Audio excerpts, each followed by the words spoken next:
Today we're going to look at mission statements, a little bit later at vision statements.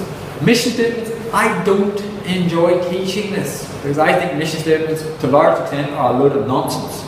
But nonetheless, it's examined, and I think the examiner particularly likes to look at this because mission statements link very closely into the objectives of the business and what it wants to achieve, and then the strategies, which is how you're going to meet your objectives. And so the examiner likes this, even if I don't. Okay, so the definition of mission statement is it summarizes the purpose and aims of an organization, and generally speaking, it looks at what the business currently does. So if your main objective or the main purpose of your organization is to be the world's biggest fast food company, obviously then your objectives and strategies which you're going to put in place are going to be put in place so you can become the world's biggest fast food company. This is McDonald's mission statement. Our purpose goes beyond what we sell. We're using our reach to be a positive force for our customers, our people, our communities, our world. Now, it's very, very difficult for McDonald's to do all of those things. This is a photograph taken because a lot of the people who work for McDonald's, they claim that even though they're getting paid more than the minimum wage, that they need to earn a lot more money to be able to survive. Because to live in a lot of the big cities, like New York or London, where McDonald's is based and has hundreds and hundreds of restaurants, to be paid $9 an hour, $10 an hour, more than the minimum wage, it's still impossible to live in those cities. So it's very, very difficult for McDonald's to make some of these claims when maybe it's only paying the workers a little bit more than minimum wage. And part of the reason why I am not a big fan of mission statements, I'll explain that. Okay. Do mission statements matter to the vast majority of stakeholders in an organization? McDonald's is a good example of this. Right. McDonald's has 420,000 workers. A lot of these people aren't very, very highly paid. When they go to work in the morning, or do they care about the mission statement? Alright? People who go to McDonald's every day, 68 million customers go to McDonald's buying food which is relatively inexpensive and maybe not the greatest quality in the world. Do they actually care about the mission statement? Alright? McDonald's says it cares about its local communities. Do people believe that McDonald's cares about local communities? How many of these people, 68 million of them, have actually read the McDonald's mission statement? How many of these people here, 420,000 workers, have actually read the mission statement and care? Alright? The franchisees, what are the franchisees interested in? Meeting the commitments they have to meet to McDonald's every month in terms of franchise fees, in terms of trying to make a profit, or are they interested in the mission statement of McDonald's? I'd be willing to say that the workers, the franchisees, and the customers do not care.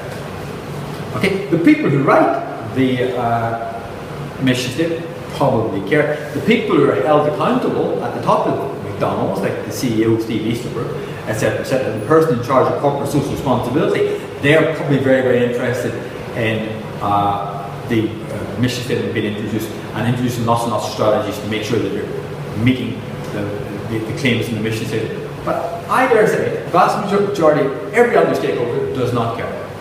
I've got to be honest, at the start of every year, when the principal of every school I've been at starts to talk about the school's mission statement, the vast majority of staff reach for this. Okay? The vast majority of the parents who come to this school, I dare say they haven't read the mission statement. The vast majority of students haven't read the mission statement. The people at the top of the organisation obviously have to sit down and read the mission statement. The principal, because they get people above them saying, how are you introducing the mission statement? But the vast majority of all people probably do not care. Sorry. Now, this may not be true for every organisation. Alright, Tesla's mission statement. Tesla, electric cars. People are thrilled to work for Tesla because it is revolutionizing the automobile industry.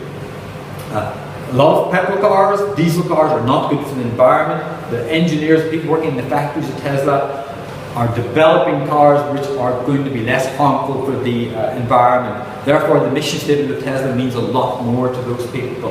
The early adopters, the purchasers of the Tesla cars, similar. They maybe feel they're buying a car which is not going to be harmful to the environment, and they can claim that part of the reason for doing that is because of Tesla's mission statement. So I dare say for Tesla, the mission statement matters a lot more than maybe it does say for McDonald's. And there is Tesla's mission statement. But nevertheless, companies need, or from your point of view, how are you as a company going to successfully introduce a mission statement? All right, so I've taken this from Forbes magazine. All right, so it must be a clear, concise declaration of the business strategy. So, mission statements, there is no one sort of defined way in which you can sort of like as to what you're supposed to include in a mission statement. I get my students to look at mission statements from a wide range of companies. Some companies, mission statement might be one line. Other companies, it's very, very detailed. Okay, so don't underestimate the importance of the mission statement because they provide the owner and employees with the organization's purpose. And the 4 essential questions which the company needs to look at in its mission statement is: what do we do? How do we do it? Whom do we do it for? And what value are we bringing? Okay. And regularly, it's very, very important that the mission statement is communicated to the workers. All right. So even though I don't particularly like mission statements, I don't feel it particularly inspires me, but nevertheless, it's very important to reinforce to the various stakeholders, especially the workers, the reason why the organization is, is in place. Okay. Then. Vision statements. Vision statements are more looking towards the future, okay? But they still talk about the key values of the company, what it believes in, and also, as I say, where it wants to go to in the future. PepsiCo's vision statement: deliver top-tier financial performance over the long term by integrating sustainability into our business strategy, leaving a positive input on society and the environment. Okay, so for example, sustainability might mean to do with, say, recycling. Now, the difference between the vision statement and the mission statement, the mission statement is about where the organization is currently at, what's currently doing, and it focuses on the present. The vision statement is more looking towards the future. Vision statements are generally created before mission statements because the vision statement directs the organization on how to operate and where it wants to be. Now, we're going to finish with something most of you may not have read. This is the mission statement of the IBO. I looked this up this morning on the IBO website. This is the first time I have seen it, very much. I haven't read it all yet because, to be honest, as I said, I'm not particularly interested in it. Probably your parents haven't read it. Most of the teachers in the school, I will tell you, have not read it. Most of you have not read it. The people who are most interested in the mission statement of the IBO are the people at the top of the IBO. Then, when the other levels of administration, they then have the mission sort of like forced upon them. When I go on IB training, if I go on a 3-day IB training course, the first day of the training is all about mission statements and things like that. It's only in the second and third day that anything is achieved, which I think I can take back to help you, the students. The first day is just generally lots and lots of IBO administrivia, and during the first day, that is when most of the teachers are sat there playing with their phones and showing no interest in the course. Most of the teachers are only interested in the day 2 and day 3. So mission statements tend to excite the people at the top of the organization a hell of a lot, but they don't tend to excite, in my opinion, most of the workers and most of the customers.